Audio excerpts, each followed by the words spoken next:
Waktu kerja, jam kerja itu menjadi salah satu bagian dari SOP dimanapun pekerjaan. Pekerjaan wirausaha, pekerjaan menjadi employer dimanapun, swasta atau PNS ataupun dimanapun pasti terlibat itu. Waktu kerja atau jam kerja, kemudian cara kerja dan target kerja, ini 3 poin penting dalam SOP. Nah, Pak Eko mempermasalahkan tentang waktu karena merasa tidak punya waktu gitu ini untuk CK. Waktunya habis untuk SOP pekerjaan lain. Tapi Pak Eko, sebenarnya apakah Pak Eko ini tidak punya waktu? Karena definisi tidak punya waktu itu juga harus diperinci lagi ya. Artinya waktu di sini waktu luang. Dimana kalau tadi jam 8 sampai jam 8 sampai jam 4 Pak Eko habis untuk bekerja, kemudian jam 4 sampai istirahatnya jam berapa, inilah yang saya sebut waktu. Dimana dari jam 4 sampai jam 10 anggap aja istirahatnya, ini ada waktu capek, ada waktu untuk rehat, mandi, sholat dan sebagainya. Kemudian ada waktu luang atau bergaul dengan orang lain, sekali untuk tetangga, ronda atau kemana saja. Saya yakin masih ada space di situ, sekalipun hanya 1 jam. Kan gitu ya. Dimana ternyata SOPCK ini tidak ada panduan bakunya, tidak ada hitungannya yang pasti. Dimana berapa sih sebenarnya jam kerjanya? Kalau ada enggak SOP-nya? Jelas harus ada, karena ini adalah sebuah bisnis. Nah, berkait dengan SP waktu, berapa jam saya harus bekerja di CK? Bebas Pak. Nah, ini ya. Oke, karena keterbatasan yang dimiliki, kalau kita bicara teman-teman yang punya banyak waktu sih nggak masalah, bisa kapan saja, jam berapapun bisa, berapa jam pun bisa. Nah, sekarang masalahnya ada di Pak Eko. Anggap aja dalam sehari Pak Eko hanya mempunyai waktu yang benar-benar dikatakan luang adalah 1 jam. Anggap saja begitu. Lalu untuk mengefektifkan dan mengefisienkan waktu tersebut dalam rangka kita mencapai target tujuan kita, apa yang harus kita lakukan? Tentu hal-hal yang harus jitu, kan gitu ya. Karena waktunya sangat mirip. Nah, tekniknya begini Pak Eko. Ini hanya gambaran saya saja, nanti dimodifikasi sendiri.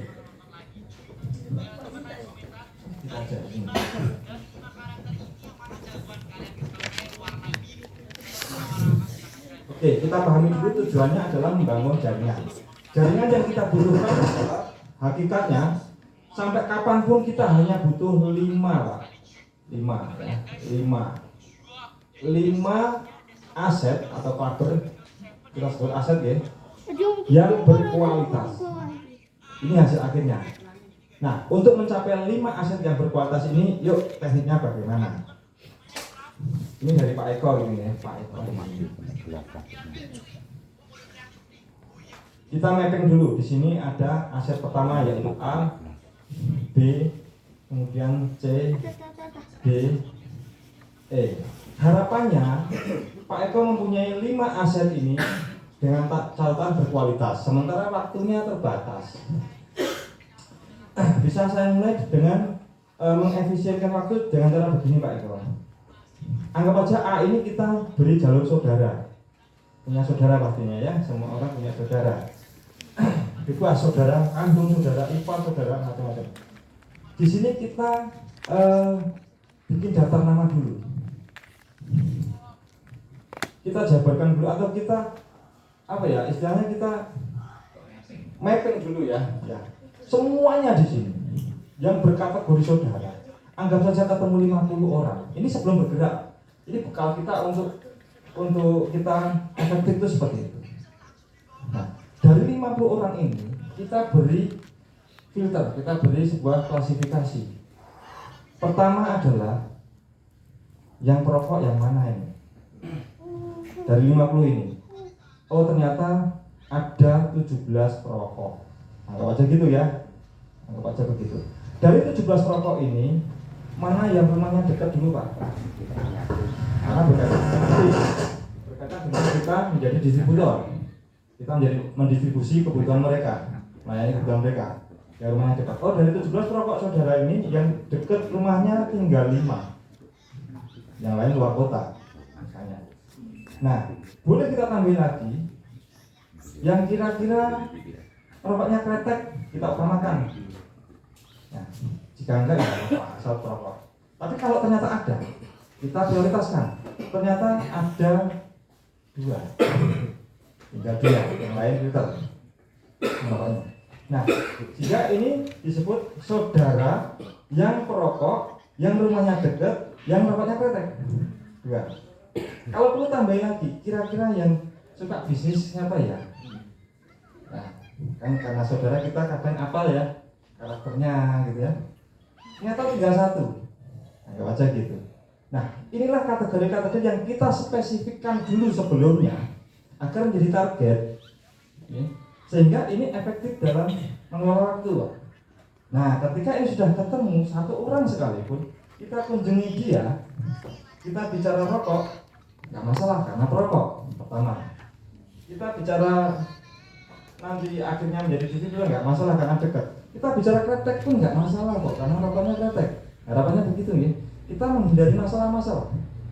Kita antisipasi masalah-masalah yang muncul. Kemungkinan masalah, kemungkinan penolakan kita hindari. Dari sini cara menghindarinya. Lalu ketika tadi ternyata suka bisnis gitu ya, akhirnya kita bicara tentang bisnis banyak diterimanya. Kemungkinan besarnya sepakat. Nah, artinya ini hanya upaya ya, karena kita nggak punya waktu. Sehingga apapun yang kita lakukan harus efektif dan efisien. Harapannya kalau kita punya klasifikasi seperti ini, ya, ini bahan-bahan kita untuk kualifikasi lah ya. Karena sebenarnya siapapun yang akan menduduki aset saya di sini atau aset Pak Eko di sini harus kita seleksi, Pak. Sebenarnya begitu, ya. Seleksi sebenarnya seperti itu. Sehingga ketika kita bicara dengan 1 orang tadi, kemungkinan besarnya akan sepakat, gitu ya.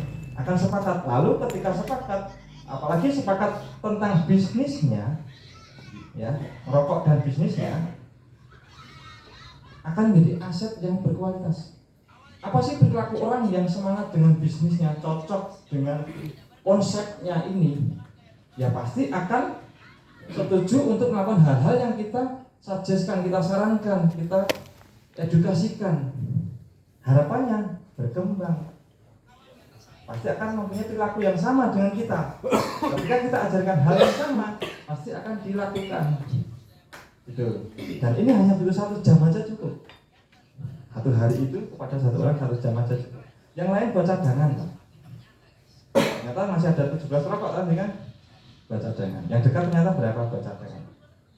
Dan di jalur ini kan hanya butuh 1.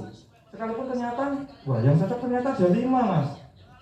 Gak usah 5-5-nya dijaring di sini, gak usah. 1 aja ambil. Yang 4 nanti biar urusannya yang 1 ini. Menjadi sebuah skema ke bawah. Di jalur ini saudara semua, efek kerjasamanya terjadi. Kalau pertemuan keluarga semuanya 1 line, nggak ada yang cross, ya, tidak ada yang bersaing antar keluarga. Terus di sini mungkin teman bisa teman sekolah, teman SD, atau kategori apa yang kita inginkan di sini. Caranya juga sama. Yang kita bikin daftar nama dulu. Ya kita mapping dulu sedaya mampu kita, seingat kita teman kita siapa waktu sekolah gitu ya. Nah, kita sisir melalui ini, Pak. Ini filternya atau kualifikasinya. Agar ketika kita bekerja atau bergerak nanti sudah mempunyai bekal-bekal yang minimal terfilter dulu di sini. Jangan sampai ada sih sebenarnya gini, ada yang mudanya nggak pakai ini ya. Pokoknya langsung ketemu perokok gitu aja, bahkan nggak kenal. Langsung hajar gitu ya.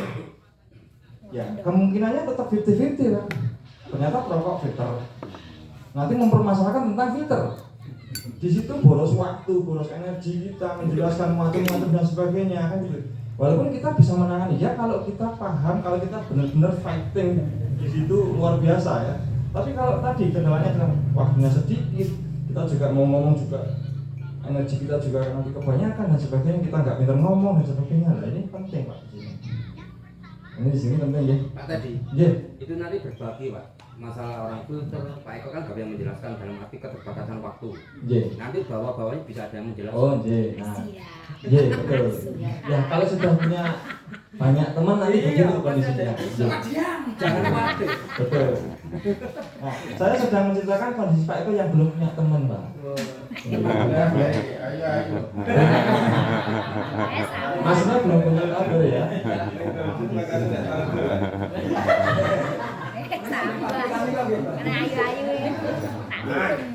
Kenapa saudara-saudara ini menurut saya penting? Karena gini, ilustrasi yang sederhana begini. Bisa nggak saya ibaratkan adalah ketika ID saya punya ID ya di CK misalnya, ID sekian-sekian. Ini saya ilustrasikan adalah titik perusahaan saya. Saya anggap aja punya perusahaan di sini. Ya. Sehingga saya untuk menjalankan perusahaan ini nggak bisa sendirian. Saya butuh 5 orang manajer di bawah saya yang qualified, ya, yang bekerjanya sesuai dengan konsep sistem yang dilakukan di sini. Ya, ya tadi ada ABC ini 5 manajer saya. Nah, artinya saya membuka lowongan kepada 5 orang manajer. Logikanya saya butuh yang kualitas apa yang nggak kualitas atau yang biasa-biasa aja. Karena ini urusan perusahaan harus profit. Dan gitu ya Pak. Disinilah sebenarnya pekerjaan terbesar saya di sini, menyeleksi, membangun kualitas. Karena ini kunci, ya. Karena ini aset bagi saya untuk keberlangsungan aset berikutnya. Ilustrasi yang lain, ya.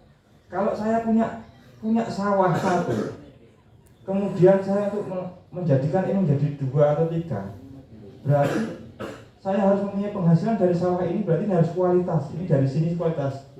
Kemudian sini juga harus berkualitas untuk mendapatkan hasil yang lainnya.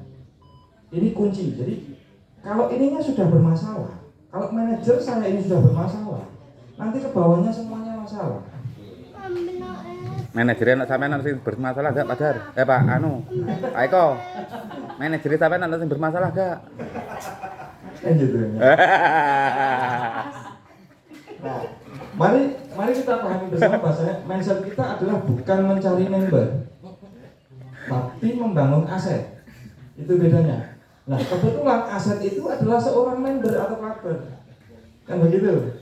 Jadi hakikatnya bukan membernya tapi asetnya. Maka di sini penting. Di sini adalah proses di mana perjalanan seorang konsumen JK menjadi clubber. Inilah seleksi di sini. Tahapannya.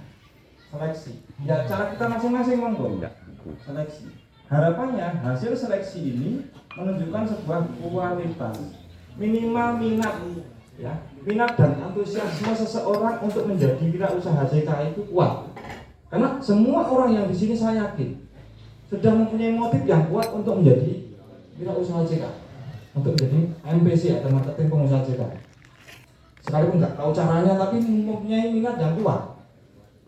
Kira-kira Pak Eko mempunyai orang yang kategorinya seperti yang ada di sini. Dijak ketemuan ya mangkat, dijak ngopi bahas JK, sistemnya JK ya semangat dan nah itulah aset. Tinggal selanjutnya kita memainten atau mengelola cara kerjanya saja. Itu Pak Eko. 1 jam cukup kok sehari. Dan kalau sudah mendapat 5, saya sarankan ya sudah. Karena lebih waktunya terbatas. Waktunya yang lain untuk mengelola atau memainten 5 yang ada. Tidak usah nyari yang lain. Disesuaikan dengan kondisi saya yang sekarang ini, Pak. Jadi seperti yang tadi diungkapkan Mas Rahman. Manajernya disebut Mas Rahman. Sik. Tak wacanane videoku.